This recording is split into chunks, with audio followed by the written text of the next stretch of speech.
Self-taught acrobats often learn a back handspring through perfecting back bridging and kicking legs over in the bridge. We'll show the back bridge now. Place hands near the head, close to the ears, elbows pointing up, legs bent, feet slightly apart. By straightening arms and legs, push the bridge up.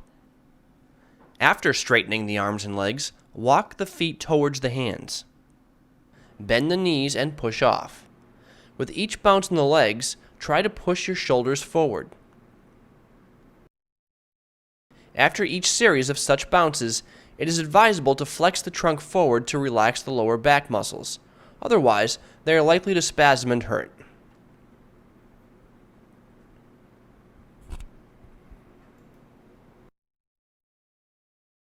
The next step is to practice the back bridge from an upright stance. Stand with legs about a hip width apart. Feet point out, arms up. Bend the knees, push hips strongly forward. Pushing hips forward, try to slowly lower yourself into the bridge. Once in the back bridge, do one bounce. Sit down, lean forward. This exercise ought to be repeated many times.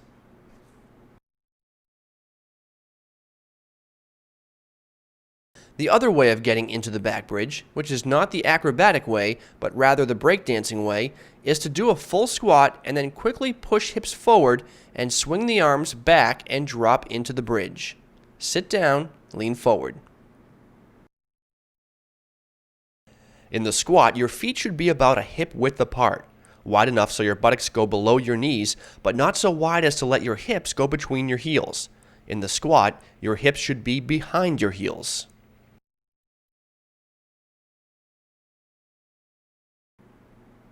And once again, we show this exercise. Stand with legs apart, squat low to have a low fall, just in case, and a quick move into the bridge. Sit down and lean forward.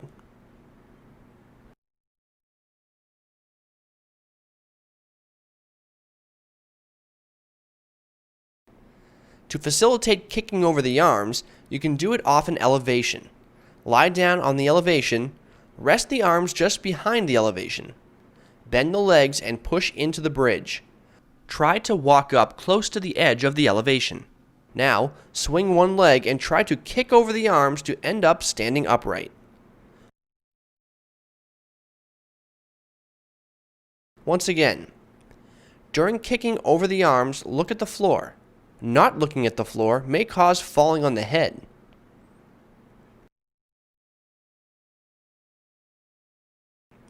Because you are striving for the back handspring, try to do this kickover, pushing off with both legs. So, rest the hands behind the elevation, bend the legs, and walk them close to the edge, so the shoulders move past the hands. Bend the legs, push off with both legs, and kick over the arms. We show this once again. Put the hands behind the mattress, look at the floor, walk up to the edge so the shoulders move past the line of the hands and kick over. Once shoulders are past the line of the hands, this kickover is very easy. If the shoulders are left behind the hands, then it's difficult to kick over, and one can fall on his face.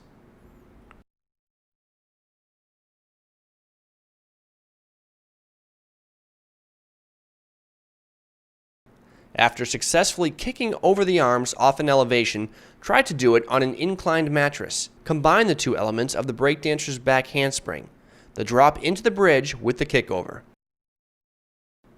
Squat low. Push hips strongly forward. Quickly drop into the bridge and kick over the arms to end up in the upright stance. And once again we try. Go low. Push knees and hips forward. Move into the bridge. The more repetitions, the smoother this move becomes and the more powerful the push-off, because you gradually gain the confidence and the courage to jump. Once again, try to push faster with the legs, but still with a strong push of the hips forward. Slowly, and go, like this.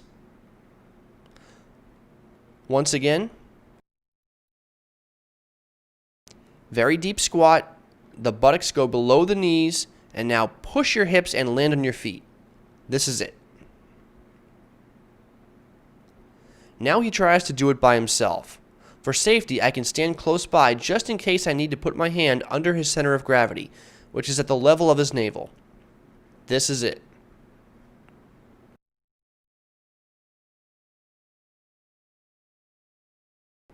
After performing this technique down the slope, try to do it on the level ground. Stand with the legs about a hip width apart. Spotting may be done from a kneeling position. Low squat, very low, and with a fast and powerful straightening of the legs, he tries to jump over his arms into the standing position. Once again, legs wide, squat low, lower than the right angle between thighs and shins, with a swing of the arms and trunk backward and a fast and powerful push with the legs, land in an upright stance. Once more. This is it.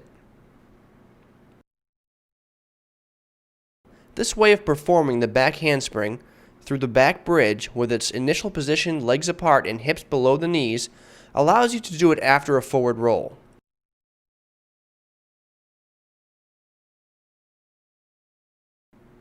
Do the forward roll, stop in the squat, and from here, by the powerful swing of the arms and upper body, quick move into the bridge and the kickover.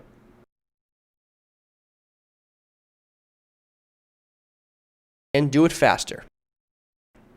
Yes, and right away, the arm swing and the kickover. Remember the difference between the acrobatic or gymnastic back handspring, where legs are held tightly together, and this breakdancer's back handspring. Here the legs are well apart, toes out, and you begin by pushing into the back bridge and not by jumping into a handstand from the half squat.